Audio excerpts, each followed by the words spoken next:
Hello, welcome. Have you ever noticed that the most ordinary things become the most extraordinary things? This is our whole endeavor this year as we look at Chop Wood, Carry Water, finding spiritual fulfillment in the everyday activities of our life. And this month, October, we're looking for finding spiritual fulfillment in all of our relationships. And so my question going in is this: how can a 13th century mystic be relevant to our relationships today? Relax, settle in, and off we go.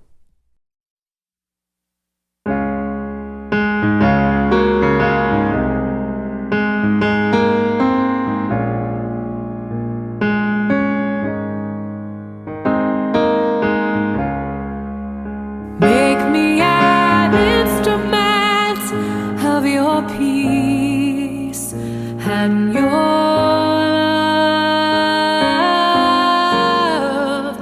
Where there is hatred,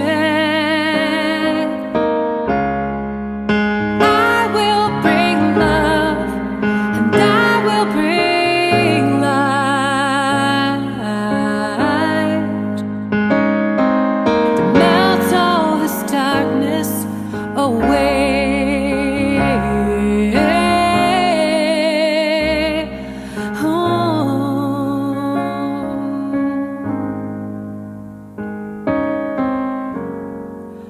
Where there's despairing, I'll bring hope, some understanding to remind us we're not alone, and bring us closer to home.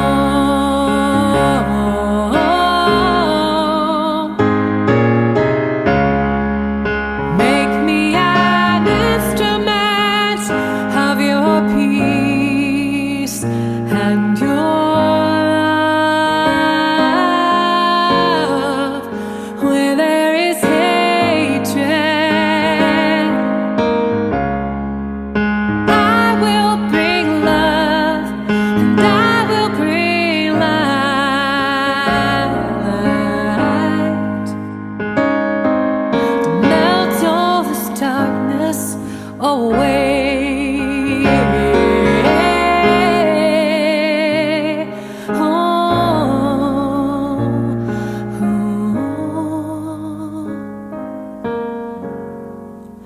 Oh, let me seek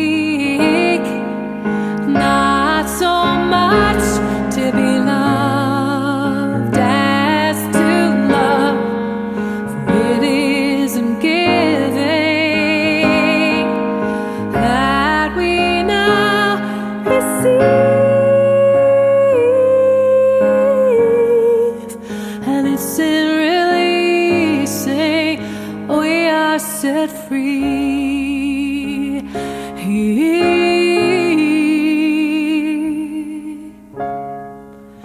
Make me an instrument of your peace and your love. Where there is hatred, I will bring love, and I will bring light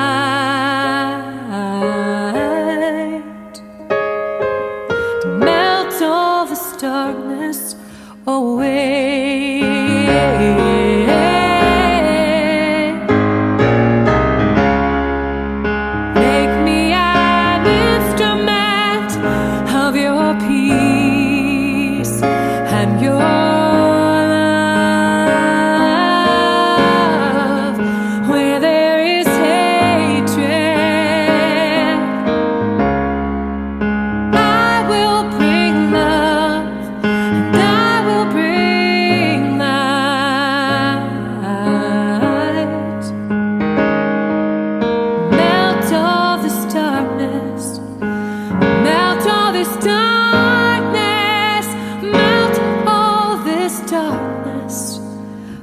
away.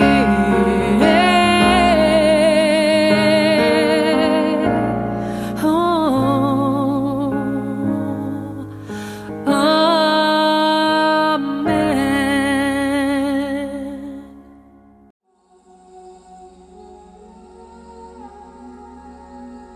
Most High, all-powerful, all-good Lord, all praise is yours, all glory, all honor, and all blessing.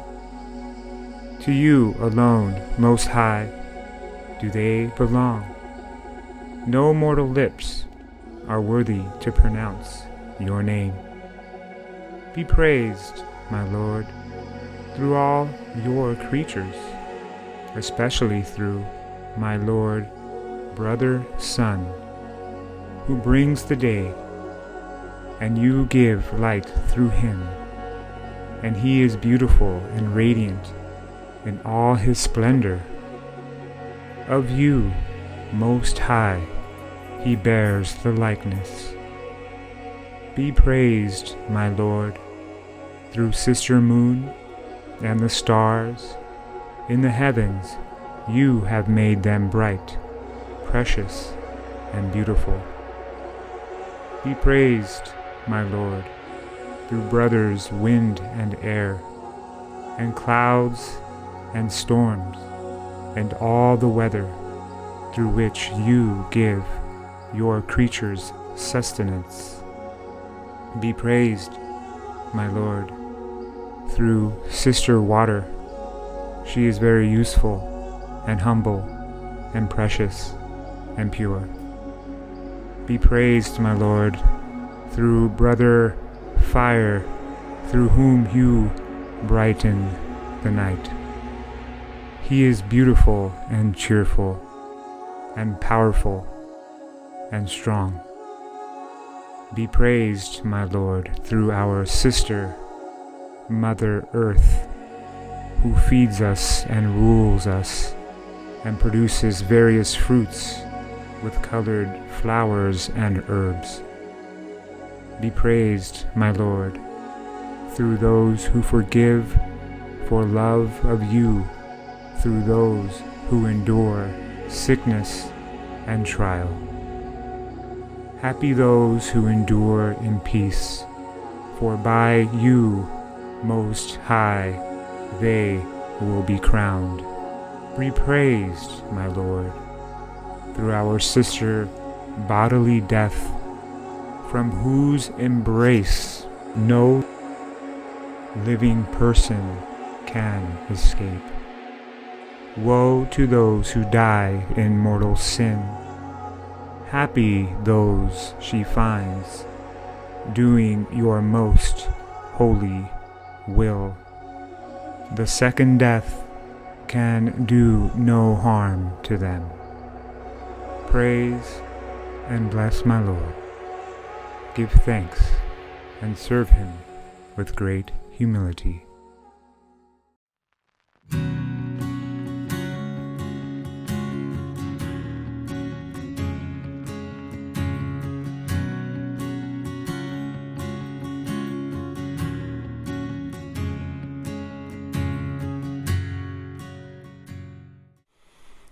So this month, we are talking about relationships and how all of our relationships can both challenge us, but also bring out the best, the most beautiful, the most generous, and the most courageous aspects about us. And I want to share one of my favorite characters in history, a man by the name of Francis of Assisi. He was a mystic. He's a saint. He was a radical. But the thing that stands out that I want to talk about is his courage. Because I think so often what we do is we think of St. Francis as the guy with the bird bath in our backyard, right? But there's so much more of who he is. The courage as a young man to face his fear and embrace a leper, to smuggle himself across the Mediterranean into Syria and Egypt and there to meet one of the great sultans as he attempted to end peacefully the Crusades. This was a courageous man. This was a man who acted on a vision. This was a man who was fully engaged, and he loved every aspect of nature. I think it would almost be a misnomer to say St. Francis loved nature. That's too broad. St. Francis loved every aspect of nature. He loved every bird, every tree, every person, everything about it as an individualized expression of the one thing it was. As I'm thinking about that, I'm also thinking about something I read the other day on Jane Goodall. Jane Goodall was talking about how in the early 1960s, she began to study chimpanzees.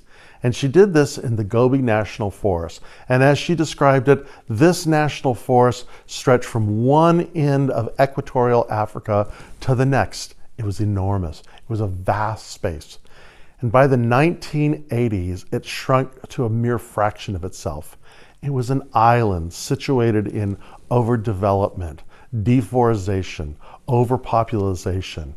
And there in this small place, what she discovered, what she was living with, was how the chimpanzees were in great danger.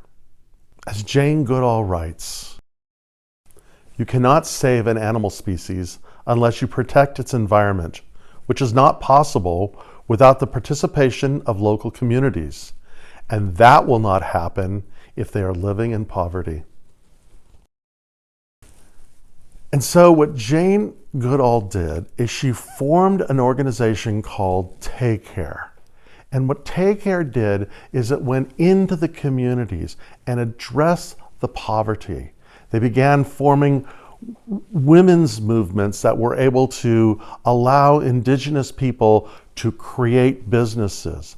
They began to address farming practices. They began to revitalize or regenerate the forest, because what she was practicing is a universal and metaphysical principle that we know that was simply the way that Francis lived, which is this, is that everything is interconnected to everything else. And you can't separate one from the other.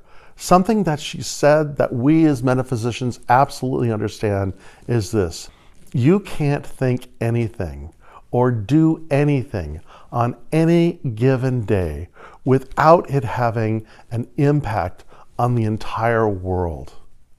You get this, right? You get how not only your thoughts causative, but they also influence everything around you. But everything around you influences everything around that, and everything around that. And so often it is about the courage to listen, to be present, to be compassionate, and to offer healing in every situation. You know, with all the changes that are going on in the world, it's time that we let go of this idea of combat, of fighting. We're not going to fight the global crisis. We're not going to fight racism. We're not going to fight injustice. We're going to regenerate how we do things. One of my favorite stories about St. Francis is the story of him and a wolf in the village of Gubbio. And so, you know, we all have this imagination of wolves, especially going back to the Middle Ages, right? The big bad wolf, you know, this threatening kind of beast. And in many times, they are a threat, because if it is rogue or hungry or wounded, it can be dangerous. And so the story is that this particular village was threatened by this rogue wolf, and they were endangered, and they weren't able to defeat it in any way. So they called in Francis. And Francis went into the forest, and he met with the wolf. As the story goes, he actually talked to the wolf.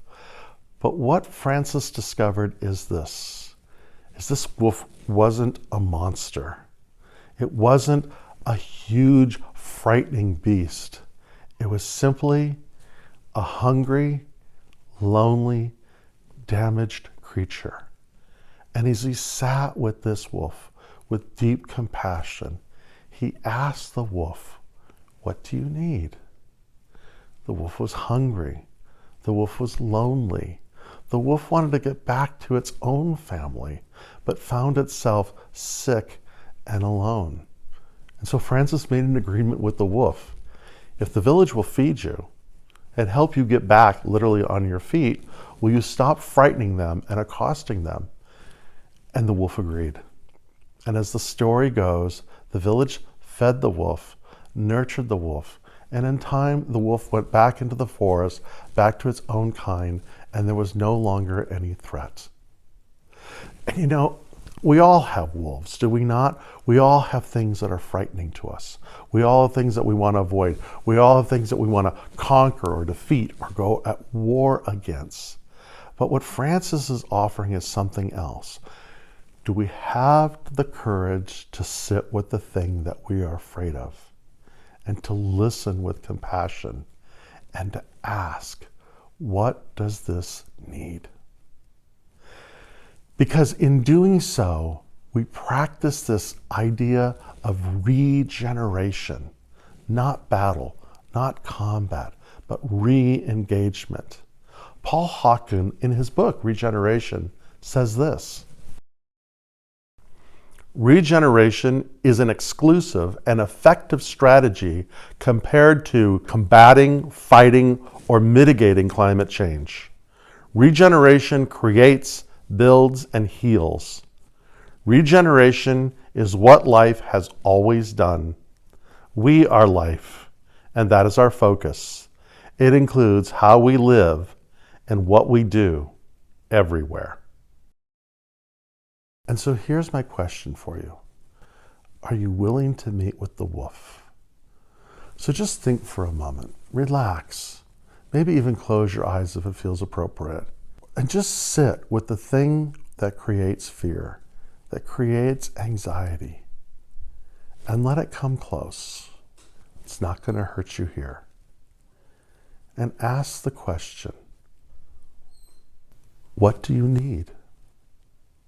Perhaps it's an anxiety about money, or an anxiety or a stress about a relationship. Maybe it has something to do with work. Maybe it has something to do with a place where you are engaged in. Maybe it's a fear of being alone. Can you sit with that fear? Can you engage with that fear? Can you ask that fear what it needs? Perhaps more time. Perhaps a high-stake conversation. Perhaps just listening or being attentive or being nurturing. Can you give it that? Can you allow this fear, this wolf, to regenerate itself into something living, dynamic, loving, and supportive? If every thought we have and every action we take has an impact on the world, how great this world would be is if every thought and every action is filled with compassion, with the intention of regeneration.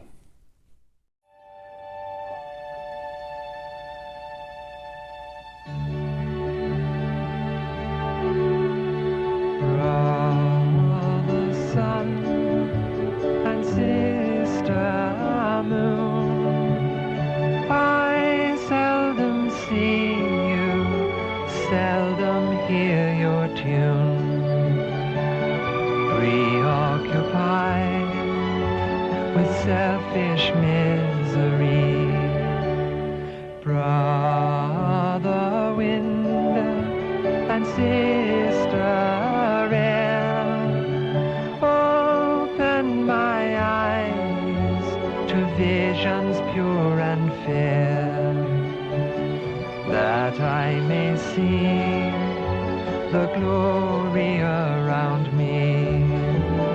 I am God's creature, of Him I am part, I feel his love awakening my heart. Brother sun and sister moon, I now do see you, I can hear your tune. So much in love with all that I survey.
So I'm sitting here with Paul Calabro, who is one of our practitioners here at the Hilltop Spiritual Center. He's also a member of the Board of Trustees. And if you don't know this about Paul, Paul is a sensei. He runs a martial arts studio. So he's engaged in both East and West. He's one of the smartest people I know. He's always reading something and he's always sharing one thing or another. I just love it because he keeps me so engaged. So Paul, first of all, I just want to say how grateful I am that you are part of our spiritual community, and would just love to see or hear from you how the place inspires you, how you enjoy serving it, and what you think about the Hilltop Spiritual Center. Well, ever since I started attending the Hilltop Spiritual Center in 2010, I think it was this amazing experience because I came from a background of Catholicism, and I was kind of drifting away from it. And when I actually entered the Hilltop Spiritual Center for the first time, I realized that there was a place where people gather and they have spiritual practice based off metaphysical books. That struck me as something that was kind of unusual because in my mind, I was always thinking how where people meet for spiritual gathering, it's mainly about the traditional religions that are taking place in our society, and had no idea there was a place you could actually meet spiritually and discuss metaphysical principles like we do. Mm-hmm. Mm-hmm. So, there are different ways that we serve in the community. You serve by offering prayer and spiritual counseling. You teach children, you teach adults. These are ways that you serve. You volunteer. You're someone that we can count on when something needs to be done. There's Paul helping out. What are other ways that you feel it's appropriate for people to be of service in a community? By far, giving to the Hilltop Spiritual Center is a worthy endeavor. Mm-hmm. And by giving to the Hilltop Spiritual Center, it makes this broadcast possible. It makes meeting every Sunday possible, especially now with the pandemic and how we meet outside. We were able to create a whole new sanctuary outdoors because of tithing. And so that's the reason why I give, because it's supporting a place that I can go to every Sunday and find spiritual fulfillment. So Paul, I just want to say again, how much I love you, how much I appreciate you, how happy I am that you were part of the Hilltop Spiritual Center.